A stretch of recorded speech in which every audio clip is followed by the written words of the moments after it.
And they're off.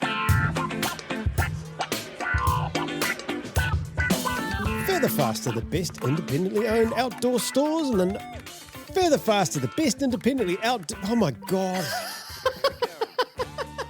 You're going to keep this in. Further faster, the best independently owned outdoors store in the known universe. Whether you're heading out on climbing, paddling, tramping, or running adventures, look no farther than Further Faster for all your gear and expertise needs over the summer or winter. Matt, you need to update this. Head over to 57A Buchan Street, Sydenham, Aotearoa, Christchurch, or hit them up at furtherfast.co.nz. Oh, man, that was garbage. It's great. It's great. Their gear's not garbage. No, I'm not. They've got good gear. Just the guy talking. It goes further, faster, there in Christchurch. Rocky is hairy and so is Badger. Jules is nice and Jacob is delicious. Go further, faster now. Oh, further, faster, there in Christchurch. Rocky is hairy and so is Badger. Jules is nice and Jacob is delicious. Go further, faster now. Dirt Church Radio. Episode 323 of Dirt Church Radio. Hi, I'm Andrew McDowell. And I'm Ali Pottinger. And we do not have Matt because he is sunning himself in the sunshine. He posted a photo of, what was it? There's some photo of Matt's something. And I said, you've got a double sign because in the background there's Dirty Mo's. You need a photo with that, Matt. Did you see that? Mate, if someone goes on holiday, I immediately unfollow them. I don't want to know. Do you? No, I just haven't seen the it. The green-eyed monster is just too much for you, Andrew. I don't want to know what you're up to. I'm happy for him. I want to see all the photos of him enjoying himself. He so deserves it. Absolutely. He has been going super hard lately, so I am stoked for him. Yeah. So unfortunately, that means you've got us. Yeah. The rookies. The rookies attempting to do an entire show. But that's okay because very excited today we have Jean Beaumont on the show. And who is not a rookie. Oh, my goodness. The epitome of a veteran, experienced athlete. Yeah. So that's good. She's got us covered with some level of professionalism. Ellie, anything interesting going on in your world? Not really, just survived the very rainy Easter weekend and just a bit of quiet time really before heading over for UTA. So, that is exciting. Yeah, looking forward to it. It's going to be big. Yeah, what about you? I got to run with a couple of people yesterday, Marco and Muzza, who are doing the 100 mile at UTA. So this was like their last long run. Mm-hmm. Murray was backing up from doing Te Aroha the day before, so that is a big weekend. But both guys moving well, good climbing chops, so I'm excited to see how well they go. Otherwise, the rain and everything else has actually given me a really good excuse to be super lazy, which has been really nice. Good. I hope that the Easter Bunny visited you and you had some Easter eggs. Yeah, I actually still managed to have my cake and eat it too, which was get up early enough to, let me rephrase, the Easter Bunny got up early enough to get all the eggs outside for the kids to find in the morning, and I still made it to my 8 a.m. run out west. So it was winning. It was winning on both counts. Living the dream. Oh, and Formula One qualifying before that. So it was a big morning on Easter Sunday. Come on, McLaren. Yeah, we start talking Formula One now that Matt's not here. Yeah. He is not an appreciator of the fine arts. We should probably crack on with... It's the greatest run ever. It's the greatest run ever. Greatest Run Ever, brought to you by Squad Run. Give their 4-week special coaching trial a go. You can find a link on the website www.dirtchurchradio.com. This is the part of the show where we ask you to write into us and tell us your greatest run ever. Doesn't have to be a race or a mountain summit. Might just be a run around the block, something that's sung to you for some reason. Send it in to us, dirtchurchradio@gmail.com, and I will let Ellie take it from here. This, I have to say, is a bit of a literary masterpiece, this one. Mm-hmm. I thoroughly enjoyed the imagery and I'm going to crack on with it. Dear Ali, Matt and Andrew, I'm a repeat offender and this is written a bit late, but I wanted to share my greatest run ever of 2025 and to date so far since the last adventure in summer. 2nd of January 2025, and it had been a clear, cold night. I set off from Braithwaite in Cumbria, England, with my husband James in the darkness to do the Coaldale Horseshoe Run. It takes in some of our favourite fells and starts with a tough 3 miles ascent up Grisdale Pike. There are a few versions you can do, The version we did was the fell race route, plus a fell called Causey Pike. We carefully avoided some ice on the short stretch of tarmac before joining the trail. The stars were brightly shining and we could spot one other head torch miles away in the fells, with the lights from Keswick and surrounding hamlets showing up clearly in the darkness. Settling into climbing and running the flats and downhills, I saw a flock of sheep, clear the trail as I approached, lighting up their eyes, the only company apart from my husband. Already the faint glow of sunrise was outlining the fells around us, orange, yellow, pale blue and darker blue. There's a fairly technical section just before the top of Grisedale, and the top came much quicker than it felt like it usually does when in the daytime. There was a dusting of snow on the peaks, and the shadows cast from the moonlight made for an awe-inspiring, eerie, moody and atmospheric scene lit up by my head torch. It's a really fantastic descent from Grisedale before you can choose your path in all directions, down the valley to the left, over to Hopegill Head on the right, or ahead to Crag Hill. We went the direct route up Crag Hill, which is also a little scrambly, but in the slightly frosty state was fast moving, and the golden yellow and orange lines of sunrise were rising once we reached the trig point. It was magical. The sunrise colliding with the snow and the fells was the very best. There's a well-known S-path that zigzags down Sale Fell after Crag Hill, and this was a fun descent before climbing up Causey Pike. We affectionately call Causey Pike Knuckle Mountain. It's from the A66 road that leads from the motorway M6 junction north at Penrith, driving towards Keswick. It's very clear in the skyline, 4 bumps that look like your knuckles when you clench your fist.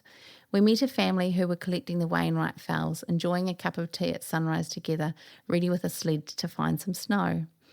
All that was left to do was descend, climb a final time up Barrow, the hill of my childhood trips to the Lake District, and then descend back to the car. Though we've done this route running or hiking many times, nighttime running creates a whole different landscape and experience. Being outside to see the stars gleaming before turning to orangey yellow sunrise allowed us to witness the best of darkness and start the day right. We returned home with full hearts and tired legs. What a brilliant start to the new year. Thanks for the podcast and happy trails, Fiona Curry. Oh, that sounds so amazing. I know, right? I'm quite jealous. Yeah. I don't want to have regrets in life, but if I have one, it would be that I once went through the Lake District and it was pre-running, and I was on a band tour on our way to Edinburgh, and we stopped. I don't even know where I was, but it was by one of the lakes, and just drank beer in a pub instead of going up the hills and everything. I think, man, if only you were into running back then, what a missed opportunity. But that's okay. I'll have to go back and do it properly one day. Have you ever been there, Ellie? No, and you know what? I'm probably a little bit similar because I did run when I lived in the UK, but I didn't do trail running there. I just ran, kind of along by the Thames. And now in hindsight, I'm like, oh man, I so should have got up to the Lake District. That would have been amazing. I also have only run along the Thames. Like that is the only running I've done there. It's so bad.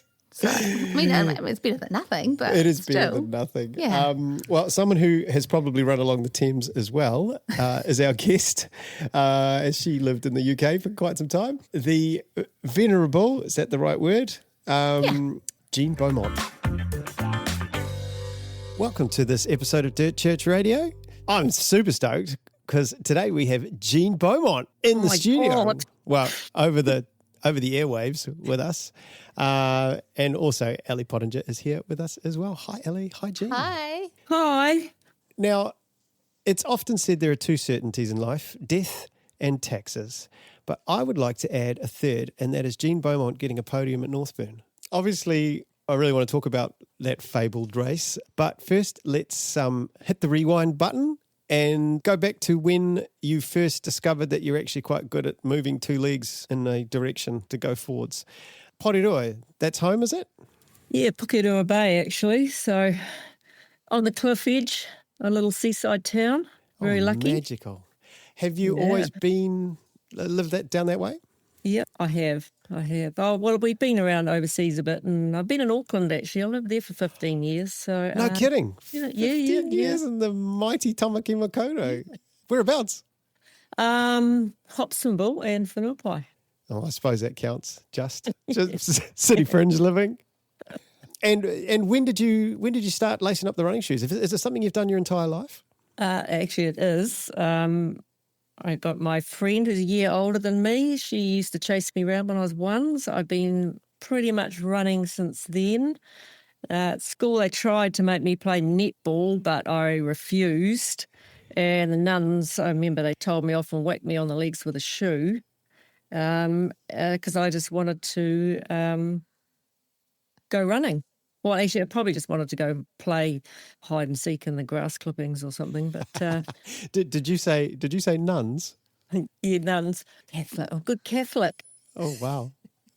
Are we talking traditional garb here? I was. Oh my goodness. So netball wasn't for you, but running you discovered straight away. I want to do this. Any other sports? Nothing else take your fancy? At school, no. I like running because all the girls in the team sports, they were really tough. You know, the ones that played hockey and soccer, and I was kind of little and scrawny, and I was really, really scared of those team sports. Yeah, tough in a different way for you, hey, Jean? Yeah. Jean calling other people tough. That's great. Yeah. And so what kind of running did you do then early on? Like, were you into track or cross country? Yeah, cross country and harriers, but I wasn't very good at it, to be honest. But we did live on a cliff edge, so I did spend a lot of time running up and down the cliff. Oh, my goodness. And sliding down on the flats, and we're like feral free rangers running around. I think I just got my fitness really good, but I didn't realise at the time. Yeah, you were just being a kid. Yeah. And then you didn't lose track of it, so you carried on through your teenage years and in early adulthood? Yep. So I have run all the time. I have never really stopped except, 8 months pregnant or something. couple of those. It's a good excuse to stop. Yeah. But, it's funny saying that because I've always been a really half-assed runner, to be honest. Sounds like I'm not, but I actually am. I just call myself a 70%er because I could never be bothered getting a coach. I've never written a training plan ever. I don't even bother taking my flash new watch that I only got a couple of years ago half the time because I can't be asked.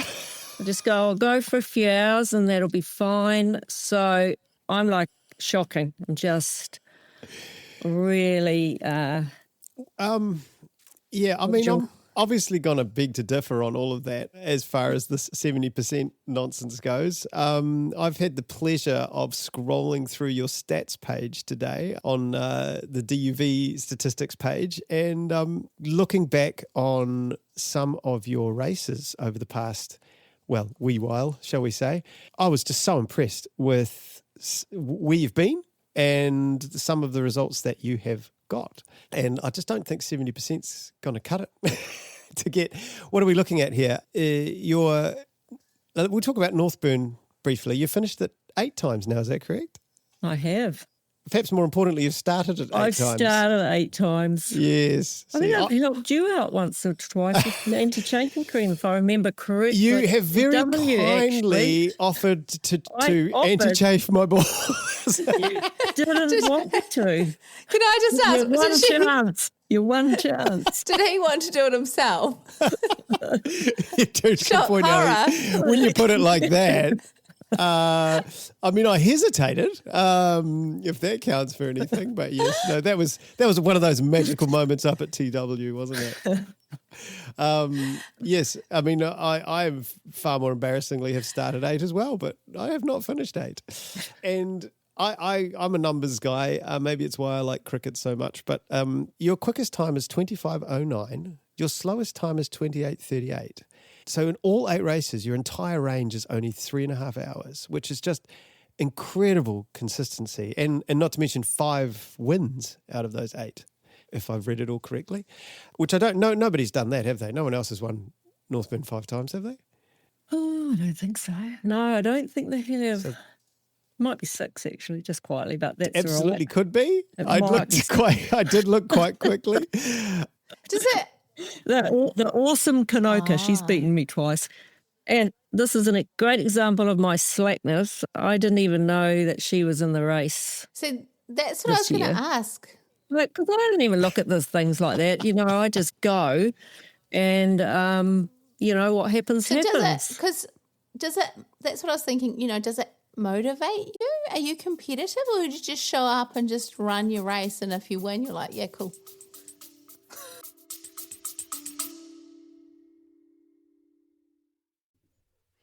Wu-Tang Clan said, protect your neck. That's it, say. Protect your lips. Look, it's race season, it's hot, and we understand the crushing pressure of the unmentionable parts of your body. Having poorly lubed feet, for instance, can really screw up a good day on the trails. But what about your lips?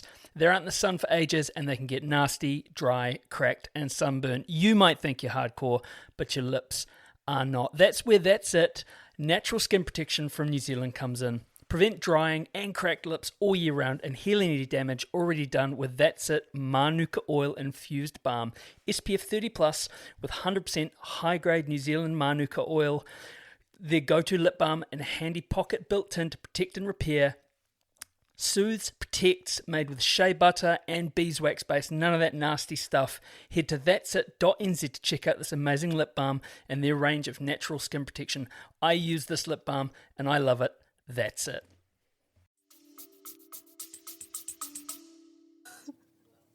Well, no one is more surprised that I've won any 100-milers, let alone Northburn, than me. I just go out, and all the ones I've run, I've just been at the front, and I haven't even known I've been at the front for about 2 laps, and then someone's told me. I've always assumed there's like 10 women ahead or something. And I just, it's just been, I don't know, luck, a fluke. None of the young ladies entering. No, or those something. are some fast times, Jean. I'm not letting you have that. This whole podcast will be us telling you to cut that out. So, okay, let's imagine that then you find out you're in second place and there's someone that's 10 minutes ahead of you. Does that motivate you?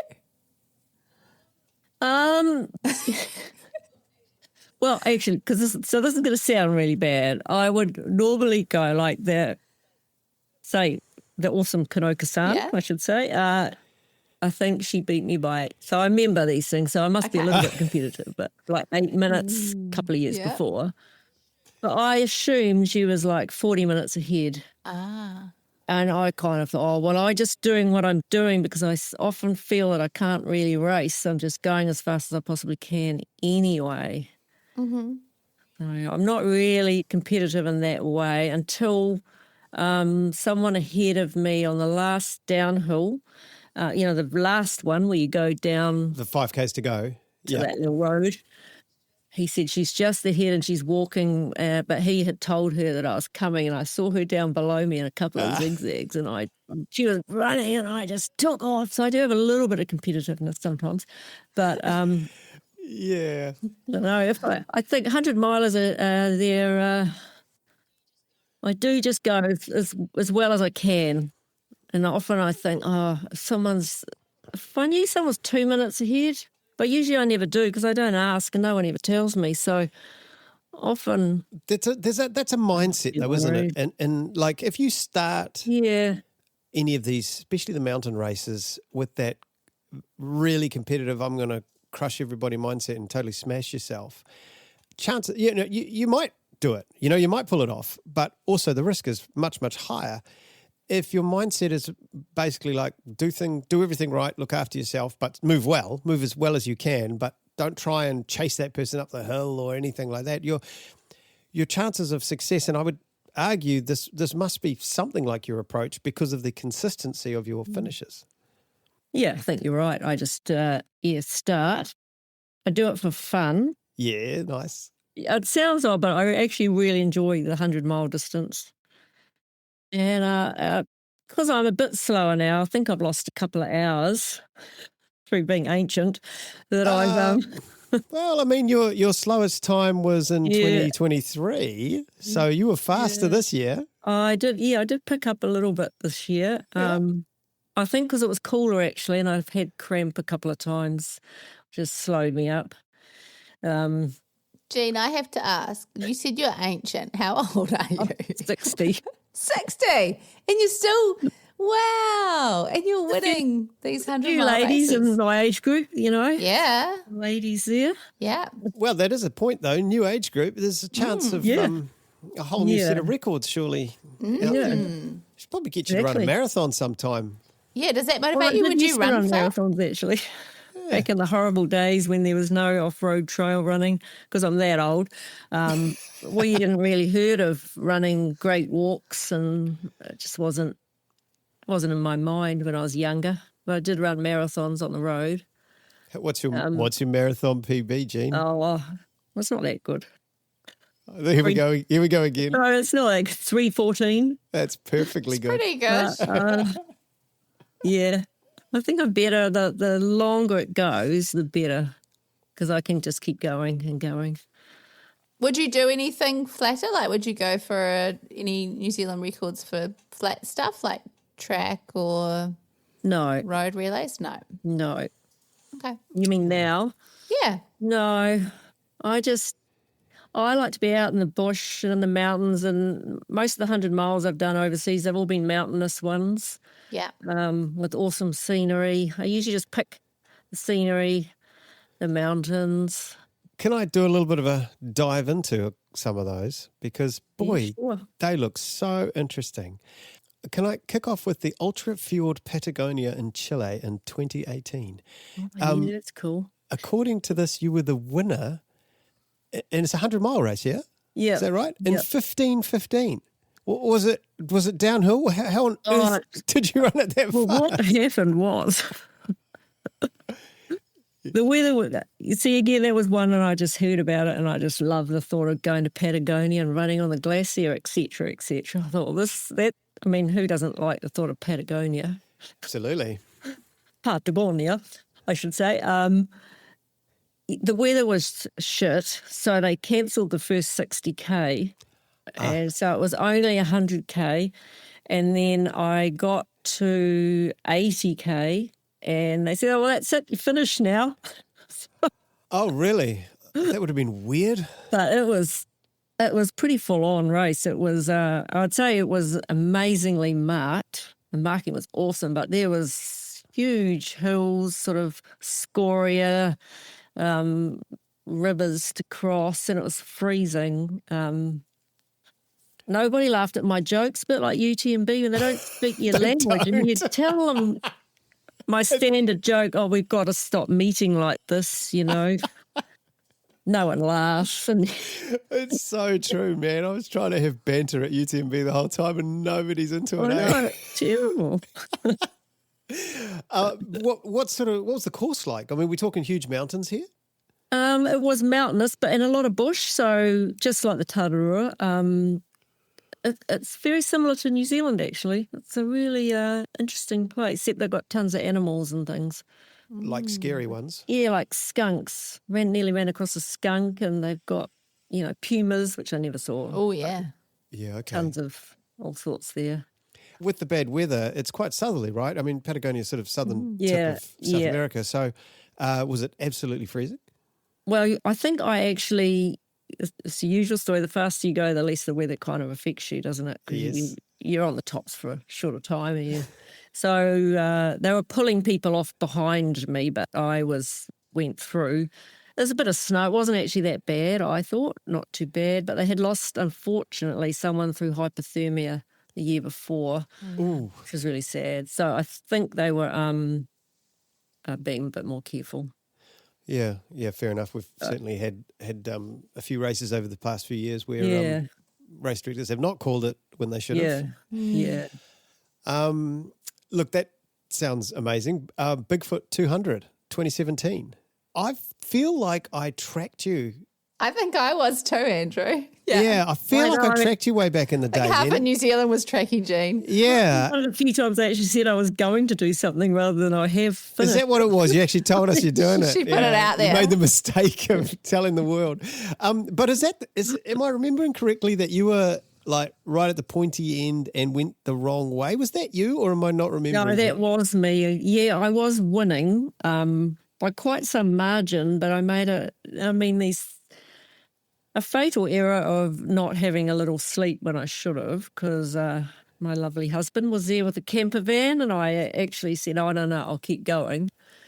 And I knew that the next one was 4 hours behind me, so I had enough time to have a nap. And then as soon as I left on that, I felt irritated and uncomfortable, and I just thought, I should have slept, And then I just started to lose it, because that was the third night up, I think. So you hadn't had any sleep in the first two? No. I'd had a couple of naps, like 20-minute naps, but not enough. And without a pacer. So if I'd had a pacer, then possibly that would have been fine, because I could have just followed them. Were you allowed one at that point? Yeah, I think so. Well, so the body just keeps going and going, which is amazing. But the mind, I just, I tried to have dirt naps and stuff, but I couldn't sleep, and I was just hallucinating, thinking. I threw my poles away because I thought they would help me get back to Tony and the fireside, in the lounge. Oh my goodness. And I just had no idea what was going on whatsoever. So I wandered around, and then a guy went past me and he said, "Have you been to this aid station?" I said, "Yep." I didn't even know what he was talking about. So it was a shame, because I lost about 5 hours. But anyway, I ended up down at the aid station. I slept for about an hour and a half. I mean, they have awesome aid stations. Gave me a hamburger, and then I was fine. They let me go, carry on, and I kept going. I got third in the end, which was good. But frustrating, I imagine. Funny how I think it's funny how you're so out of it, but you can actually remember your hallucinations afterwards. It's like a vivid dream, eh? It's really weird. Well, it's your brain is making those images, which is why you're okay with them at the time, because it's your own mind fabricating what you're seeing, which is why afterwards it remembers it quite well, because it made it up in the first place. Yeah. I think that's the theory behind it all. I'm always fine with what I see. I'm always like, wow, hey, look, it's a penguin, in the middle of the forest. I know. Even this Northburn, I was thinking, I could see all the lights and stuff. And I thought, I won't swear. I thought, for goodness sake, I can't tell which of these lights are blooming real or not. And I thought that there was an enormous, alien sort of, what do you call it, spaceship down in Cromwell. I thought, I know that's not real. But yeah, Cromwell, it looked weird, eh? It looked a bit like a hotel or something. I was really confused. You see it too. Yeah, I saw it too. Yeah, the old peripheral vision gets real wonky. That was just crazy. I was going to ask Jean, so after that, do you have a sleep strategy now with those longer ones? Have you gone, right, okay, I actually need to prioritise sleep more? Yeah, but I think I can easily. I can do 100 miler without any needing a sleep. Yeah. Because I can do one night quite well. Mm-hmm. That's been my downfall, I'd say, at Revenant, is I just can't navigate or anything. Once I've done 2 nights awake, it's... Yeah. And I wasn't quite quick enough to do it without sleep, so I'd always end up, making some stupid errors and stuff. It's gone la-la. But, so, yeah, if I do another 200 miler, I'm not saying I will, but if I do, then, I will have a sleep strategy. But I have noticed that you can just lie down for 5 minutes and shut your eyes, and that can make a big difference. I totally agree. I think even 2 minutes or 3 minutes can buy you 7 or 8 hours of actually feeling a bit more onto it. It's amazing. It's almost just like that. It needs that reset. You're tricking it into thinking it's had a sleep and you're starting again. I think your brain, because it's processing so much physical stuff, that if you can just lie and shut your eyes, it can shut off all that part of the brain. And maybe all the chemicals must all, I don't know, do what those chemically things do. There's probably a book on it somewhere. Someone's probably figured it all out as to how we get away with it. But it is definitely the case. Like, if I wasn't so slack, I would have read one of those books. Can I continue talking about your choice races? Indulging me. The Fat Dog won 20 mile in Canada. Speaking of hallucinations, your husband said something about deers. Does this sound familiar? It'll probably sound familiar to you, actually, Andrew, because, you know, when you've done something like that and then you drive in the car home and you're hallucinating on the drive. And if you want to replicate that, okay, don't do it while you're driving. I was going to say, you're Only not when you're the passenger. driving, are you? Don't Yeah, okay. drive. No, if you want to replicate the feeling of being driven home after a 100-miler, then take some binoculars and look through those while you're in the passenger seat. Is that what it was like? Yeah, it's real freaky. Give it a go. Some people would say you have the option of closing your eyes and You sleeping, hear but it no, how first. boring. Oh, my gosh. Leadville. I didn't know you'd run Leadville. Top 10, 2015. Yeah, got a big buckle. That would have been a good experience. I know a lot of people who want to go and run that one. Yeah, How was it how was the really big hill? It was good. Yeah, actually, it was good. And it was awesome. And they put all these, like, they had llamas up there, I think, or something, and all the Nepalese flags and things. And no, it was really cool. The llamas are true. I'm sorry, Jean. I feel like I can't believe anything after all these hallucination Yeah, stories. sure there were Maybe llamas. they're not. There's definitely some sort of pack animal up there. Asterisks. It's basically a scene out of a Walt Disney movie. Yeah. But Leadville was good. It was, again, because I'm, you know, how I am, I just arrived a couple of days before the race, basically. And So no acclimatising, none of that? no, not really. I had 2 days in Denver, and then we had one stop on the way to Leadville. What's the elevation of Leadville? 10,000. Yeah, she's high, eh? feet. Yeah. And no Yeah. dramas with No, I altitude. was pretty good. I could feel my heart rate going up. I was just walking after the registration. My heart rate was going. I thought, oh shit, this is going to just, I can't leave it. Yeah, you feel dramatically unfit. Yeah, it was fine. It was hot. The heat was more of an issue, but and I was amazed at the Americans, how they just run with nothing. Like, I was following a guy. It was quite pleasant, actually, to be honest. But he had long hair and he was tanned, and all he had was shorts and sandals. He was carrying a water bottle. Nothing else. Sure, it wasn't. Sounds like an Anton Krupicka moment. Yeah, maybe. However you say his Maybe last it name. was. Maybe you're hanging with AK. But I had a pacer for that. I had some friends from the States. So that got me the big belt buckle, because pacers, they make a huge difference, I think. But Absolutely. I usually don't have them unless someone offers. I don't think I've ever actually asked anyone. But Well, you will never be allowed one at Northburn because you're too fast. So no. Won't have okay. one there. not allowed to podium with a pacer. UTMB, you did it in 2014. You know, when it was cool, shall we say, when it was hip. Yeah. Was that? Could you just enter back then? Was there? No, it was a lottery. It still was even then. But I think because again, by sheer fluke, I'd won 300 milers in a row, and I think that had some effect on my number. I got a special number, but I didn't know at the time. Was it an elite entry? Is that what you're trying to say? But I didn't know that. I just entered in the lottery, and they said you're in. You accidentally won 300 Well, I milers. wonder if that's why I got in first It's time. You see, I ridiculous. don't know. It's an outrageous thing to say, by the way. And then I've when I never got to the accidentally won start- any.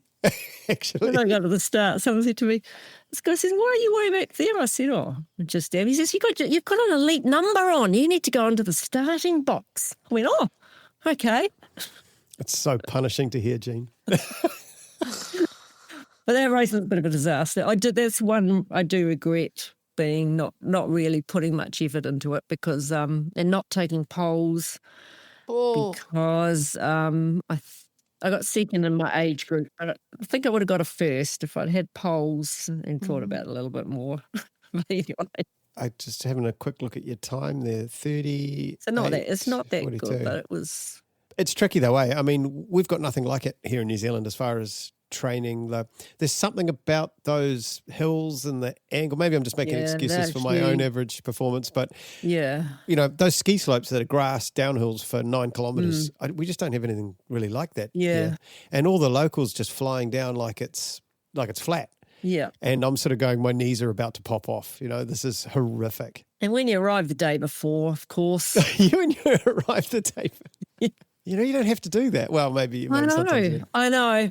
I just arrived the day before and but it was quite good because I was 49, but because my birthday was in November, I think I was in the 50 to 60 age group. So I was right at the bottom. That was quite good. But interesting maths. But I've told that story before. You know, I spent an hour and I got in. My friend was a nurse. She came along and I thought she'd be really good if I had any issues, but she took one look at my toe, which had my foot was delaminating and stuff. It was really terrible. Underneath. She sent me into the tent, the tent, and they sort of virtually strapped me down. I was there for about an hour while they were poking needles in my toenails and squirting iodine on them. And it was hideous, the most painful thing I've ever... Had your, at the risk of grossing everybody out, I hope no one's having breakfast. Is this the sole of your foot coming loose? Yeah, it was coming off. I think because it had rained quite a lot at the start. That's when I first realised I should have had poles when we were going up the sliding mud thing. Yeah, right. Oh my gosh. And I didn't have socks, but I learned quite a lot from that race actually at the right place. So I had to have wet socks for sort of 70k, and I think and lack of poles, because I haven't had that issue before. Where were you when they started poking needles into your feet? I think that was it. I don't remember the names of the places. It was about 120k. Maybe Arnové. Yeah, maybe... it might have started with a La. La Foule. No, is La Foule part of it? I should know. Maybe. Champelac, it's 130k. Yeah. Okay. Anyway. Basically, you still soldiered on. This is perhaps a look into your grit that you must have to persevere when your feet are delaminated. Yeah, that was painful. But, I think, I haven't had too many DNFs, only in the Revenant. Sure. That one doesn't, you get a pass on that one. That one's okay. Yeah. Yeah, so some serious determination there, eh? I just want to ask you about one more. Like I say, it was just such an interesting list around the world, but you have got second at the London to Brighton in 2012. I mean, that is a storied race, isn't it? I mean, it's historically massive, famous race. What was it like? Oh, I've forgotten about that, actually. Yeah. So I did a couple of 100 milers in England too, which was... Yeah, I noticed there were a couple around that too, yeah. A couple of those. Yeah, the London to Brighton, it was awesome because I met... because we were over there with the military, and I met just for a year living in London. Are you the military one, or is the husband the military one? The husband's the military one. Okay. So we went over there for a year and brought the kids and stayed in London for a year, and I'd done Northburn. I got excited and managed to enter a couple of other ones by saying, I'm a Kiwi, and they said, oh, okay, you can enter then even though we're full. So, oh, nice. But I met this lady who was doing running. We had a little running group, ladies from the boys' school, actually. It's quite funny. She said, I'm doing the London to Brighton and I've recce'd the whole thing. Do you want to do that with me? I said, yeah, okay, because I wouldn't have had a shit show without her. Okay. But in the end, I paced her to the end, and it turned out really good. And she kind of led me all the little alleyways and, bridle paths, and it's like a rabbit warren, the whole thing. Is it not marked or? No. Really? You got to work it out. Yeah, I think we had a map. Oh wow. No, I don't think it was marked. So did she win then? If you were second? Yeah. So no hand holding. I let her win. That's what I'm wondering. Like, okay. So there was no hand holding across the finish line. It was like, you're going to go ahead. Well, I'm going to drill deeper on this. I would never have got near the end without her. So that's why you said go ahead. Wrecking, knowing the route, God, hopeless. So, Yeah. It was like and she wasn't like, well, actually, you've helped me on the day, so let's cross the line together. Is this Claire Mullinger? Yeah. Oh, yeah. Yeah. Oh, you got given second equal. That was nice. Oh, did we? Yeah. Second equal. Yeah. Emily Canvan won that year. Not far ahead of you, just 11 minutes. Yeah, not far. How far is it? 90k. Yeah. Is it? Yeah, it says 90. You took 11 hours, 90 on that. Yeah, amazing. A winter 100 mile and the South Downs Way 100 mile. You got first in both of those while you were over there. Yeah. Just 70% though, eh, Jean? 70%. Yeah, just average. You're a rubbish runner. Yeah. I am as far as anything training plan goes, but it's quite funny because training for those. Yes. So I was on leave without pay, obviously, for my job.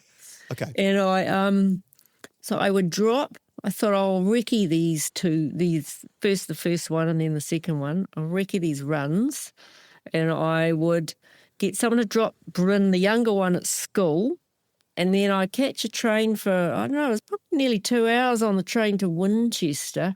I thought I'd do it in sort of 4 lots of 25 miles, recce the course, run the 25 miles. Then I remember, luckily, I made the train by 5 minutes back to Waterloo Station, get on the bus. Then I had to get another bus to the school, and I remember thinking, oh, shit, that bus goes through. So I'm saying that S-H-I-T, we're a lot better. Fine. I thought, oh, that bus goes like in a zigzag way to the school, and I've got to be there in 10 minutes. So I leapt off the bus, and then I'd already run like 50K or something. And I ran 5K to the school, and I was always turning up in my running gear, and all the nannies were there and the ladies in their fur coats and whatnot. I think that was one. He's like, Mum, you embarrass me. Like Claire Mullinger and I and this other lovely lady, Susan, we ended up doing 50 miles of that. And we just stayed at a pub in the middle. It was really, it's so cool you can do that in England. You can just go and stay at a pub and have beer and crisps, and then we went off the next day and did the next 25. I think I did the last 25 myself. So, oh man, that sounds ideal. Sounds incredible. Yeah. Obviously, Kepler. I did not realise you had run Kepler, according to this, 11 times. Where do you find all this stuff? The internet's an amazing place. Even I've Googled myself tons of times. I've never seen any of that. I can get even nerdier on you, is that your entire finishing range is from 6 hours 21 to 7 hours 4, which is only 43 minutes across 13 years, which blows my mind. You talk about consistency, that's ridiculous. Crazy. And 3 podiums. Crazy. And my last stat before everyone falls asleep is that you are on this incredible site, duv.statistic. You are 7th all-time New Zealand female for raced distance just by finishing Northburn, you've popped over 5,000 kilometres of racing kilometres, according to that site. You've probably done more than that, but that's just what the site has. Because I don't even enter many things because I like to keep stuff free to play in the Aotearoa Rangers or something, Oh, yeah. Jean, Ellie's that is gonna hit you the up for that. perfect segue, because Andrew was recently called out about his comments about how the SK must be easy. I'm paraphrasing. Well, if an old fart like me can do it, it must be. There we go. I rest my case. You hear that, Bradley? Come on, Bradley. It's not hard at all, apparently. I'm keen to hear though, Jean, like, what are your favourite Tararoa adventures or places to experience? Like, what have you done there? Well, my favourite little part of the Aotearoa would just be the Holsworth Jumbo Run, which is the race, but it's just a really awesome run. If you had to do a long run and you just want to have fun the whole time, that would be the one. And my dog likes it. I've got a little dog. She likes to come. The only thing with it, the disappointment though with the Holsworth Jumbo is when you finish it, you need to go to the Clareville Bakery and get a Christmas square. And they shut at bloody 2:00. So I always seem to miss them by like 5 minutes because I get too slack to get up early enough to actually make it. Oh, Jane. I think you need some help there. I think someone needs to get in there and maybe wait for you with one. She needs to phone a friend like, hey, I'm going to be in Clareville 5 minutes late. I need to get up earlier. Get a pacer, send them off ahead. Tell them to get shopping.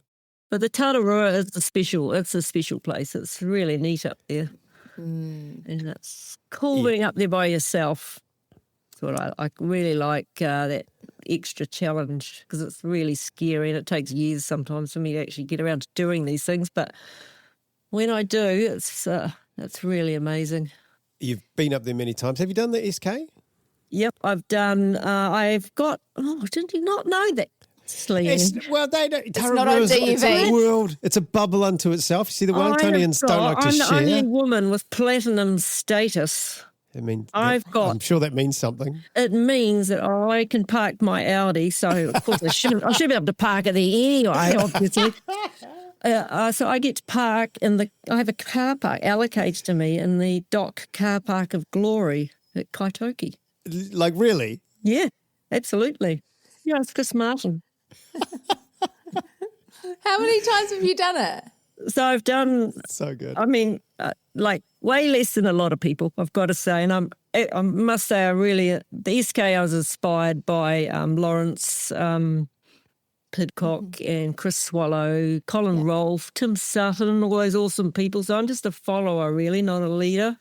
But they all inspired me to do the SKs. They really did. But so I've done the main range and the Tarn. You have to do all three under 24 hours. So I've done the main range and the Tarn Ridge and the Valleys SK. It took me 2 goes to do the Tarn because I fell off the track in the middle of the night. It was like midnight and hematomed my thigh. But I did keep going to the end, but I was 29 hours and I had to be 24. So I had to try it again 6 weeks later because once I want to do something, it has to be done. And then I did the 1500s SK, so cool. Which was all the 1500 peaks. So that was that inspired by Tim as well? Yep. Yeah. So that was really amazing. It's clearly something that I need to knock off. You the definitely list. should, Add to the bucket list and knock it should. off. Yeah.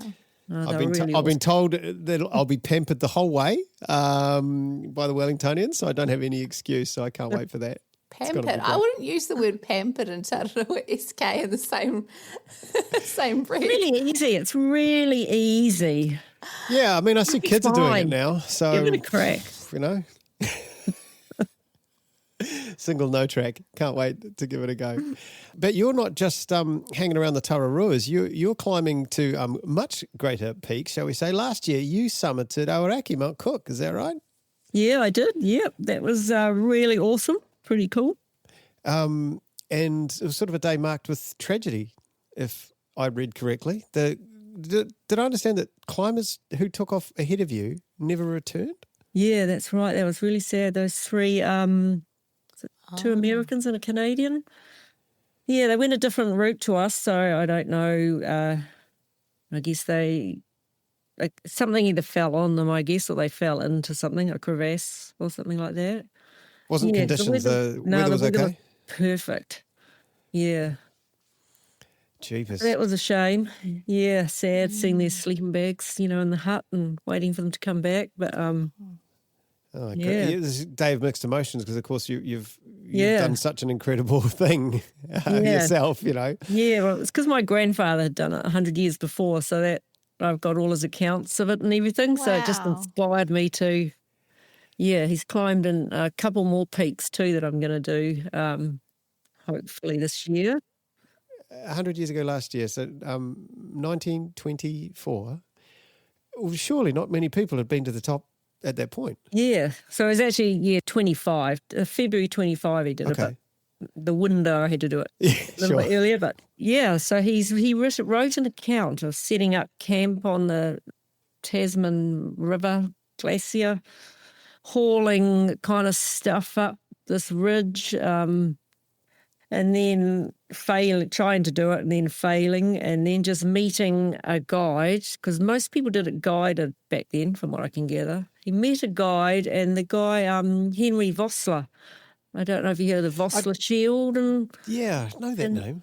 Yeah, it's a run every year cross country, sort of up Mount Victoria. And he set up the Aotearoa Tramping Club, this guy Vossler. But anyway, so my grandfather, he climbed it with him, so... Wow. I just thought, I'll do that then. You imagine the gear they would have had to wear back then, eh? Yeah. Heavy I've got it a picture of him, actually. Yeah, it's really cool.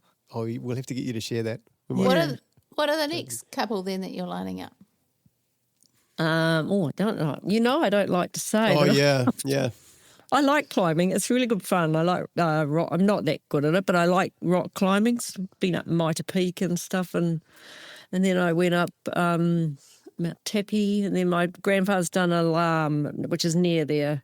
He was the first to climb Mount Alarm, so I'm going to climb up there with my son. And then I thought, I do all the mitre feats in the country. I've let it out now.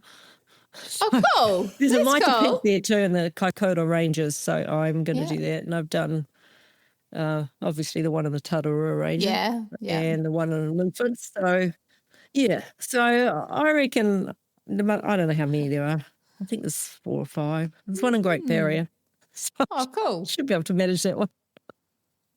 It's just an adventure getting there and back. It was just fun to have goals, though, even if they're stupid. I think just to have something to aim for. Oh, my goodness. Apparently at Northburn this year, we're just going back to hallucinations for a minute. You were running with old Suts. I think it was this year. And you got very confused over what you thought was it blocks of ice? Or you thought it was sheep or something? Does that ring a bell? The kettle salt licks? Oh, yeah, that was my first year. Was it way back then? I was like a rookie. Okay, we'll start that question again. Back in your first year of Northburn, what happened? The ice lick things was like some sort of fancy rock, because I'm a townie and I can barely open and shut a blimmin' farm gate, you know. I thought they were like rocks, and then when I went to when we're finished and stuff, and I said, "Oh, what are those? The rock formations, Tom, they're awesome." And he said, "Oh, those are just bloody salt licks for the cows." Well, I still don't know what he's talking about, so I probably have thought exactly the same thing as you this entire time. Yeah, well, they didn't have them this year. Oh, they didn't? Okay. Did you run over that ram that was lying on the road? Yeah, just chilling, just looking at us. God. Yeah. And how about that horrific death, that deer who had got its antlers caught in the fence, going up to halfway through the second loop, going back up to Mount Horn. And it was kind of off to the side, but it was just one of those like, oh, man. Oh, it was, sorry. I've run with the sheep, though, once on there that was awesome. Like, instead of running with the bulls, I've run with the sheep. And I was in this huge flock of sheep. It was, honestly, it was kind of late at night and I'd been up, but I thought it was about 10 minutes. I don't know. But I was running in the middle of this flock and they just keeping pace all around me. That was really cool. Maybe. I mean, they might have been there. Who knows, right? Yeah. You know? I think they were. They might have just been rocks. I'm sure it's all their eyes. Talking about your son, is that Jack? Yep, we've got 2. Yeah, Jack's the older one. Because Jack and Bryn. I've got questions for you. There are several Beaumont ultra runners from New Zealand on that page, and I just want to know how many are related to you because... there's a Jack Beaumont, eh? Well, he is not related to me. Oh. Because I'm one of those... I've neglected to change my name, you see. So I'm a Beaumont and my son is a Davies, you see. Yeah, Jack Davies. And I'll take it if he could be. Jenna, Michael, Sophie, Valentin, Sarah and Andrew, none of them? My brother is Michael Beaumont, so that might be my brother. Does he run? Yeah, he did run. Not so much now, but he runs, yeah. He's got a Kepler PB of 5:42. Yeah, that'll be my brother. Woo! Yeah. Anyway, I just thought that was impressive. Well, maybe that helped my running because I used to try and always keep up with him, you see. He's 11 years. So we used to run the Karapoti a lot, which I don't know if you know that, but it's another one of those dump the kids at school, drive 45 minutes to the start of the Karapoti, and then it's 44K, but it's steep and uphill. It's really in the Aotearoa Ranges. And then just make it back for 3:30 pickup, covered in mud, and then pretend that you're not tired and try and do homework and dinner and all that stuff. This is lovely to hear because I've done this many times. Often on a Friday, we'll drop the kids off and then absolutely gun it out west, try and get a run and then gun it back home by 3 o'clock. And then you turn up 1 minute before they get home and you're like, oh, yep, no, everyone's fine. Yep, good day. No. Yeah, really. Ellie, did you have any other questions for Jean? I just wondered, you've been in the sport a long time. Have you noticed changes? Lots more people doing them, except for Northburn, because they're all still scared of that, aren't they, I suppose? But yeah, absolutely. You know,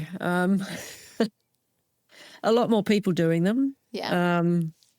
I think there's a lot more pacing and all the points thing, which I don't really have anything against or anything. If people want to, you don't have to do it if you don't want to, but if people want to get more people running and get you to do all their races, and I think the price has gone up a lot. Seems like they're pretty expensive, a lot of them.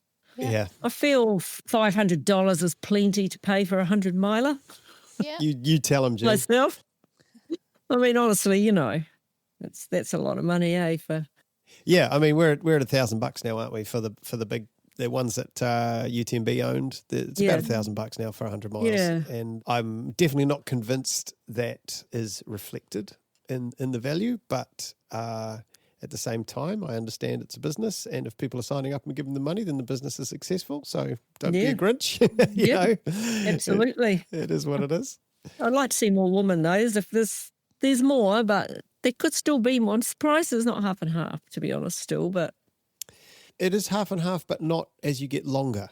Yeah. If you look at the splits for UTA and the splits for Tarawera, it's close to 50-50, but it is heavily weighted to 20Ks and 50Ks. There's actually more females than males, but then obviously once you get to the 100K, and well, not obviously, but once you get to the 100K or 100 mile, it's more male dominated for now. Maybe that's time will tell.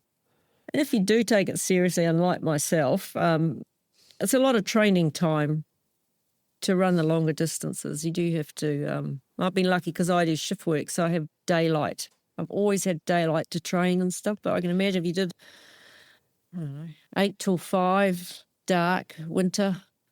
What is your day job, Jean? I don't even know. Oh, air traffic controller.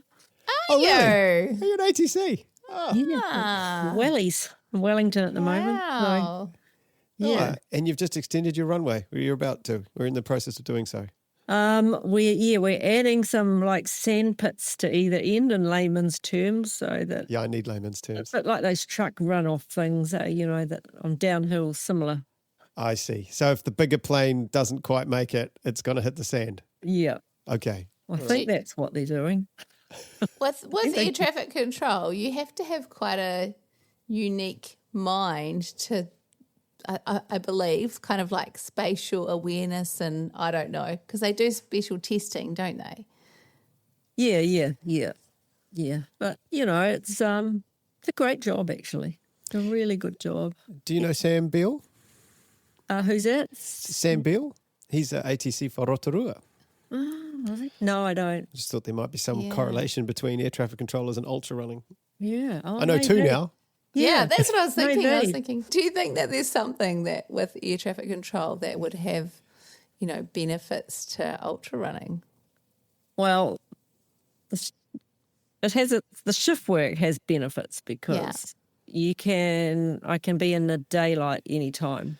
Mm-hmm. So I can run in the day. If I'm working in the morning, then I could run in the afternoon. Yeah. If I wanted to. Yeah. Or vice versa. So for that, it works pretty well for me, I reckon. But the downside is that I have to take annual leave. I work a lot of weekends, so annual leave if I wanted to. That's why I don't enter a lot of stuff, because I run out of annual leave probably. That's annoying. That probably means you get good trails, though, free. Like, you don't have all the trail runners in the weekend on your awesome Tarawera runs. No. You've got, weekdays But to then do it. they don't get very crowded, though, to be honest. No. Only the Tarawera. It's just your local 5K, Well, isn't it? True. What is it? Whakarerereira now. Dr. Ropata. Oh, that's nice. Jean, thank you so much for your time. We're going to hit you with one final question. And this is going to be tough, I think, because you have done so much. What is your greatest run ever? It sounds like I've thought of this, but I actually haven't. But now I am thinking about it, and I would say it would just have to be when it's my birthday, I run, the birthday miles. But because I'm clever, I've been counting down from 50. I was going to say, you're up for 100K. Oh, my gosh. So when I'm 100, I'll just go, a metre or something, whatever. Anyway, so I was down in Christchurch for my birthday weekend. And I ran with my son Jack, and he pulled out his first marathon, which was awesome. We just ran around the Port Hills because that's where he lived. And There's nothing better than running with your kids. Oh my goodness, that's so You're a good. mother, I reckon. It's just really cool to see your kids and run with them and stuff. Especially marathon too, decent distance. Yeah. Yeah. Yeah, we had 2K to go because I had to do 40K. I said, Oh yeah, because Yeah, you're just- counting down. yeah, let's. So we did. Yeah, it was cool. Aww. And then we went climbing. So that was awesome. Well, thank you so much. I feel like we've learned a great deal, and I can't wait. I mean, you know, obviously Northburn again next year. Oh, yeah. Any international trips on the horizon? Adventures? Not this year, but we'll see. We'll see. Don't give anything away. There's something on the radar. No, we'll see. I'm going to tell everyone as soon as I hear. All right, take care. We'll talk to you soon. Thanks, Jean. Thanks for having me. See you. Isn't she just amazing? Like, she's so humble for all that she has achieved. I feel like we should have had to stage an intervention with her in that podcast, just saying, come on, Jean, come on, just own it. Like, you're actually amazing. I'm disgusted by her. I accidentally won 300-mile races in a row. Okay, sure, Jean. Yeah. Accidentally on purpose. She even called me a couple of days afterwards just to sort of say thank you, that she enjoyed it. She was out trapping, of course, because she's just a good Samaritan. Mm-hmm. And it was funny because she sort of said, oh, I really wanted to say this and I really wanted to say this. And I hope I said the right things and didn't sound like a dork, which is just awesome because that's totally normal to feel like that. And whenever you have a conversation with someone, it's always after you think, oh, I didn't ask them that or say that or whatever. You're never going to cover everything. No. But I feel like we covered enough, shall we say, and perhaps it leaves room for a Jean Beaumont 2.0 interview sometime in the future. Why not, Definitely. Right? Yeah. Also wanted to say all the best to everyone doing Fault Line Ultra or the Skedaddle or any other race next weekend. It should be great to see the results from some of those. And, of course, UTA is coming up. How far away is that now? Yeah, well, I will be recording our UTA preview very soon, so watch this space. Nice. Well, thank you very much for tuning in. I'm Andrew McDowell. I'm Ali Pottinger. And sunning himself on the beach is Matt Raymond. We are on all the podcast platforms, so like, follow, give us a rating. It helps. We're on social media at Dirt Church Radio, email at dirtchurchradio@gmail.com. And don't forget to sign up for our Substack, our weekly newsletter and Aid Station podcast. Remember to write in with your greatest run ever. We'd love to hear from you and you can read them on the website too. And thanks to our supporters, Further Faster, That's It, Squadron and our Substack subscribers in the DCR Aid Station crew. Stay tuned for our show in 2 weeks when we have another great guest lined up. Mā te wā, hei konei rā. Kia ora.